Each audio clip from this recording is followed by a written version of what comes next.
Okay, let's get started.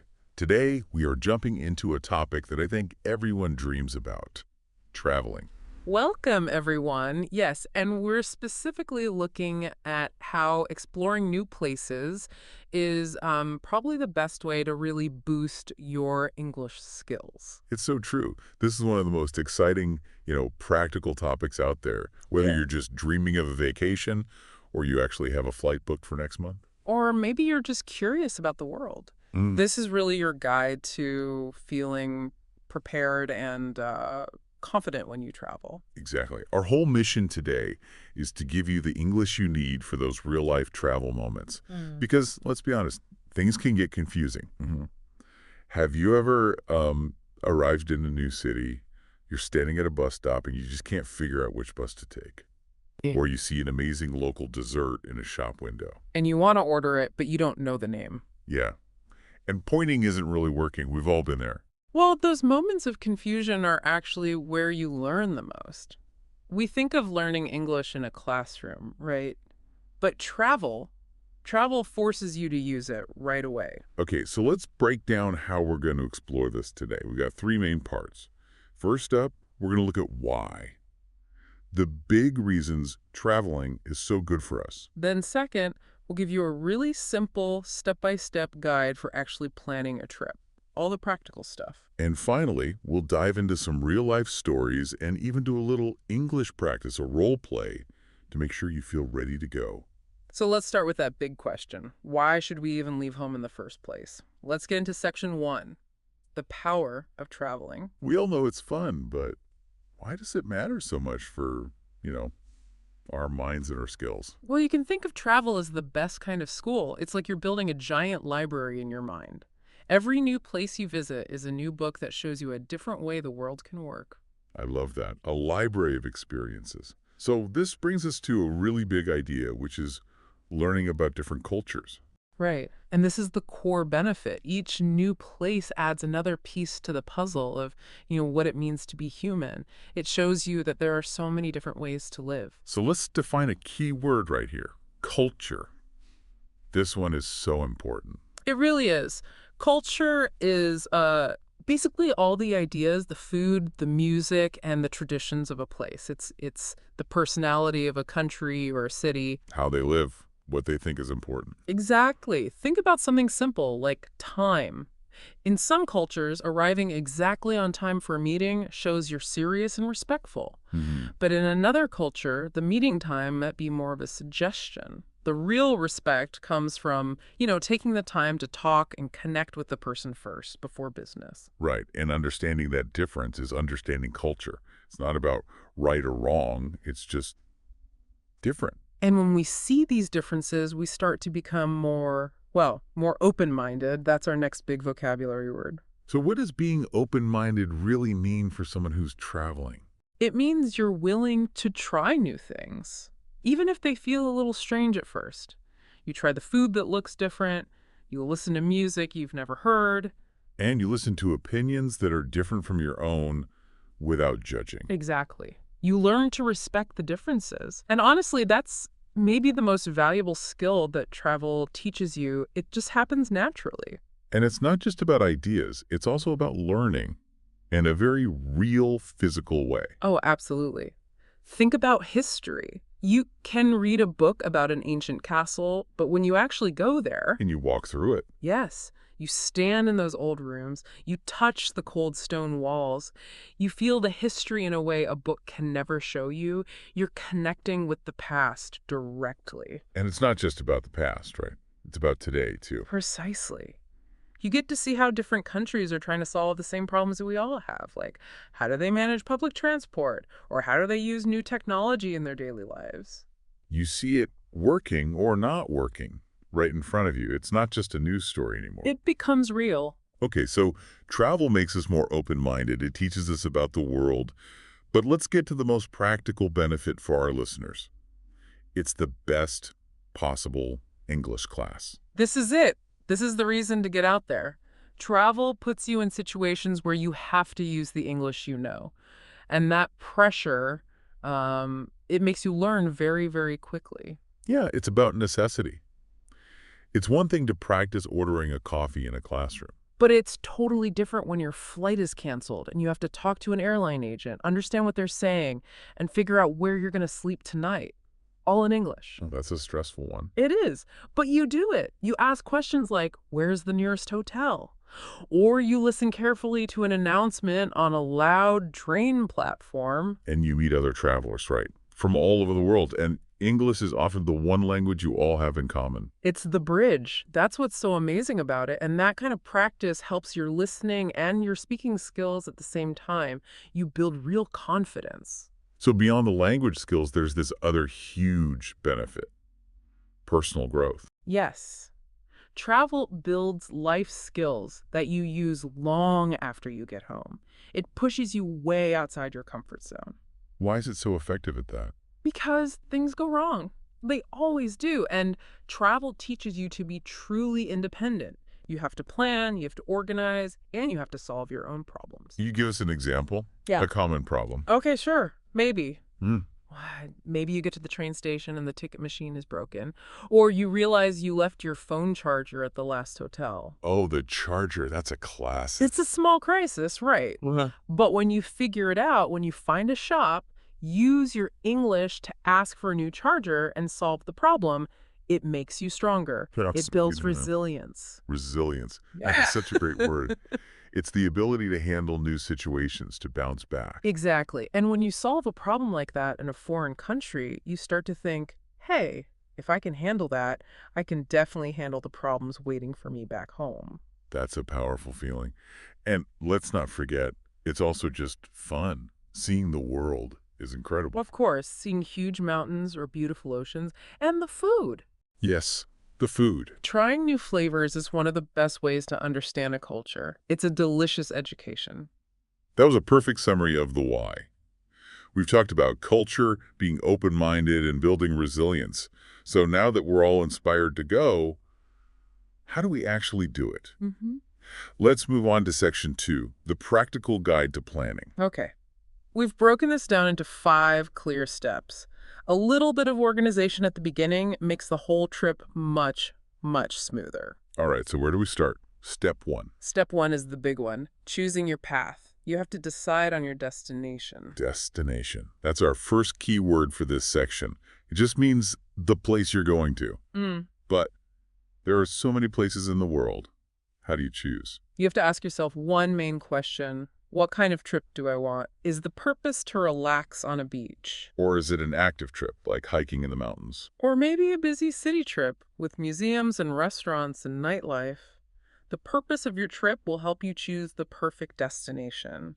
You also have to think about your budget and the weather, of course.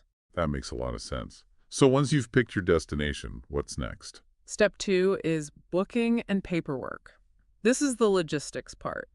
You need to book your transportation, your plane or train tickets, and it's usually better to do that early to get a good price. And you need a place to sleep. This is where our next vocabulary word comes in. Accommodation. Yes, accommodation is a very useful word. It just means the place where you'll stay. It could be a hotel, a hostel, a rented apartment, anything.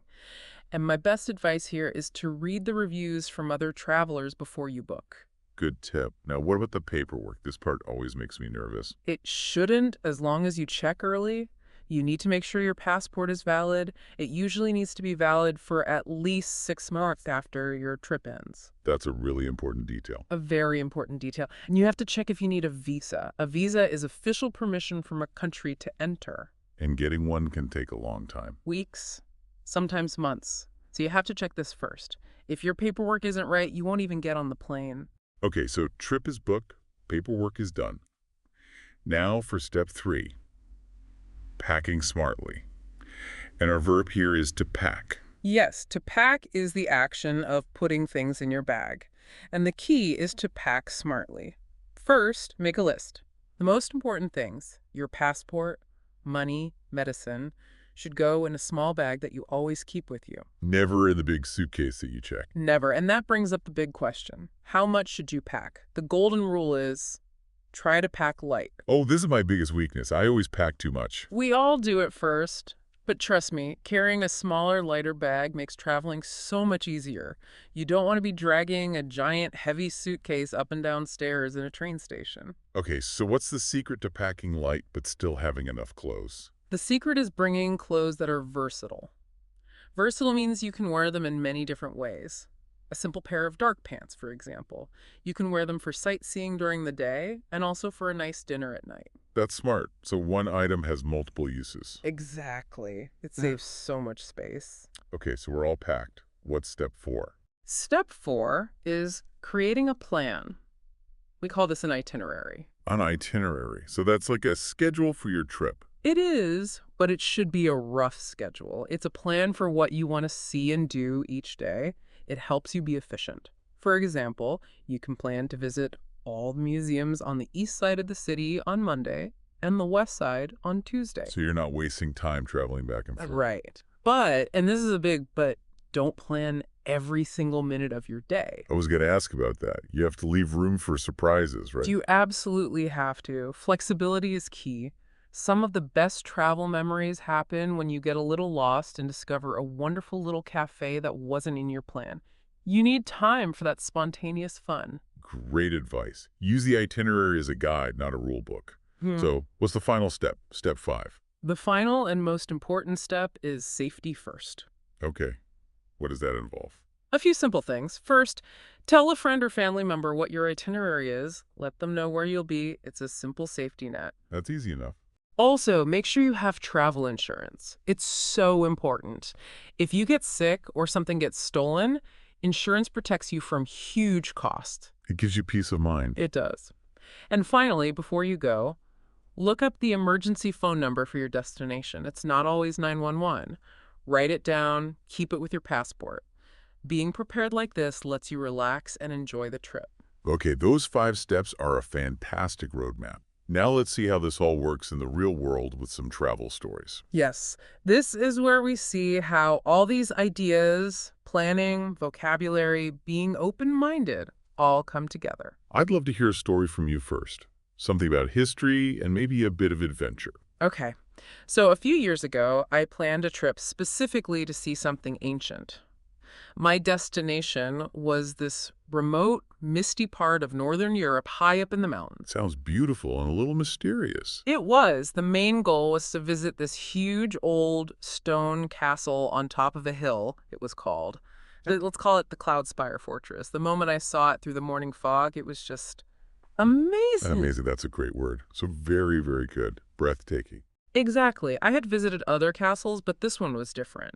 And getting there was part of the adventure. I couldn't drive up, so I took this tiny old train that climbed up the mountain. Wow. And then from the train stop, I had to climb hundreds of old stone steps to get to the very top tower. That climb must have been tough. It was, but it made me appreciate it more. And the view from the top, wow, you could see the entire green valley below. It gave me a totally new perspective on history, on how people lived so long ago. I can imagine. And what about the local culture? Did you try any of the food? Oh, of course. You have to be open-minded. The food there was all about staying warm, very hearty.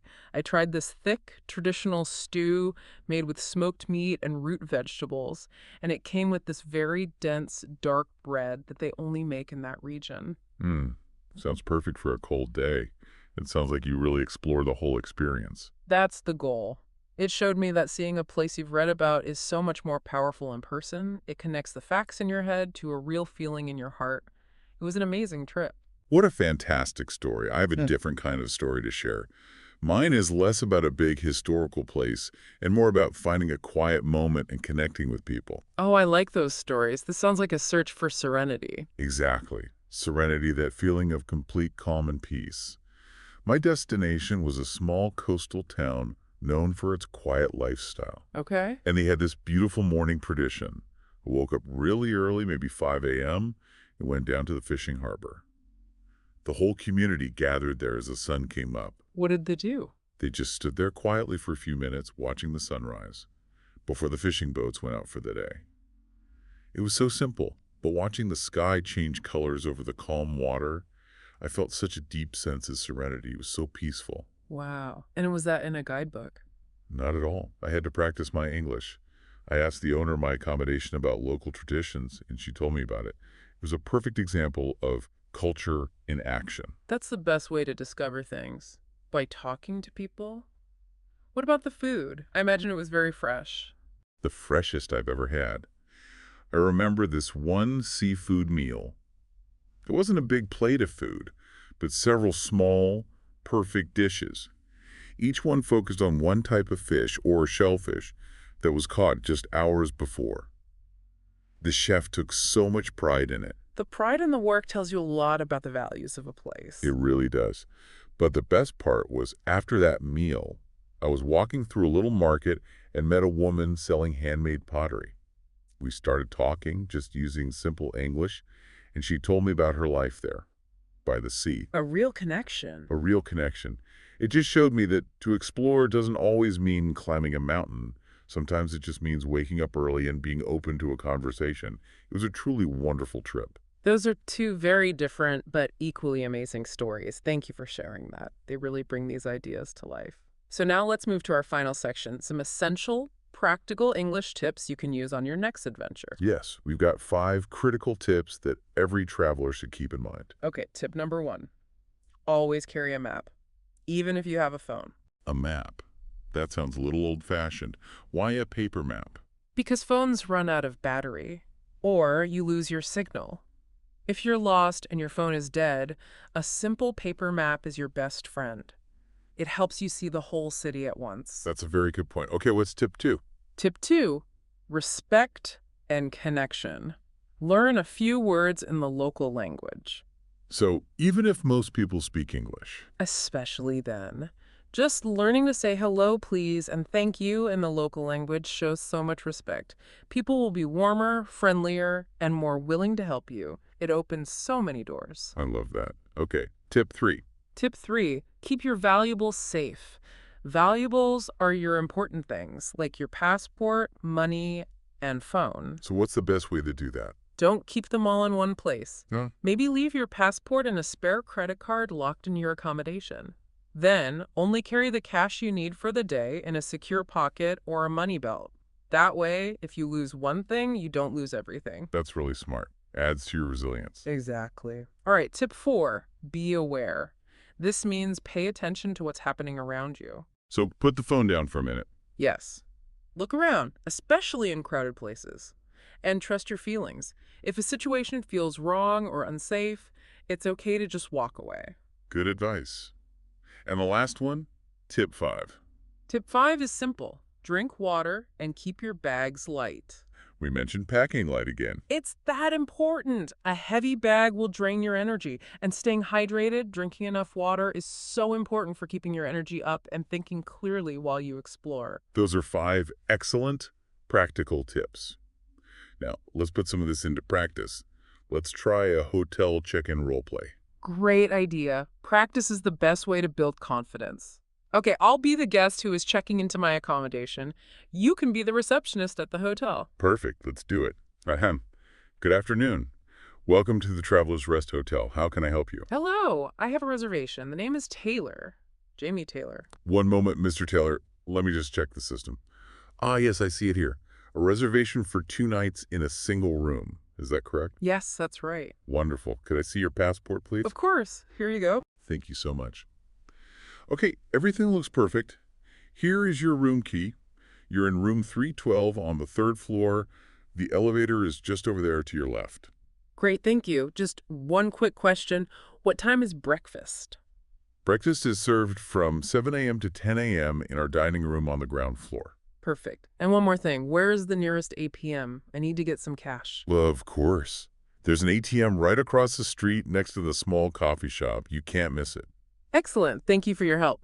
You're very welcome, Mr. Taylor. Enjoy your stay with us. Thank you. And scene. Thank you. That was a very common conversation, and we used all those key phrases. Let's quickly review them. First, when you arrive, you say, I have a reservation. The receptionist will probably ask, could I see your passport? Then they will give you, here is your room key. And 2 very useful questions to ask are, what time is breakfast? And where is the nearest ATM? Practice those phrases. Say them out loud. The more you say them, the more natural they will feel when you actually need them. And that confidence will make you feel more open-minded and ready to explore. Well, that brings us to the end of our journey today. Let's do a very quick summary of everything we covered. We started by exploring why we travel. We learned it helps us understand different cultures, makes us more open-minded, and builds our resilience. Then we went through the 5 practical steps for planning a trip: choosing your destination, booking your accommodation, smart packing, creating a flexible itinerary, and protecting your valuables. And we heard some amazing travel stories and practiced key words like culture, destination, pack, and serenity. Travel really is the best teacher. Every single trip is a new lesson. So keep practicing your English, because the world is out there waiting for you to explore it. And here's a final thought to leave you with. That feeling of discomfort you get when you can't find the right word in English. That's not a bad thing. That feeling is the engine of your growth. It means you're learning. That's a fantastic way to think about it. Now it's your turn. We want to hear from you. What is the one word or lesson you learned today? Write it in the comments below. Was it accommodation? Or maybe resilience? Let us know what you'll remember from today. We always love reading your comments. Thank you so much for joining us on this adventure. Keep learning, keep exploring, and we'll talk to you next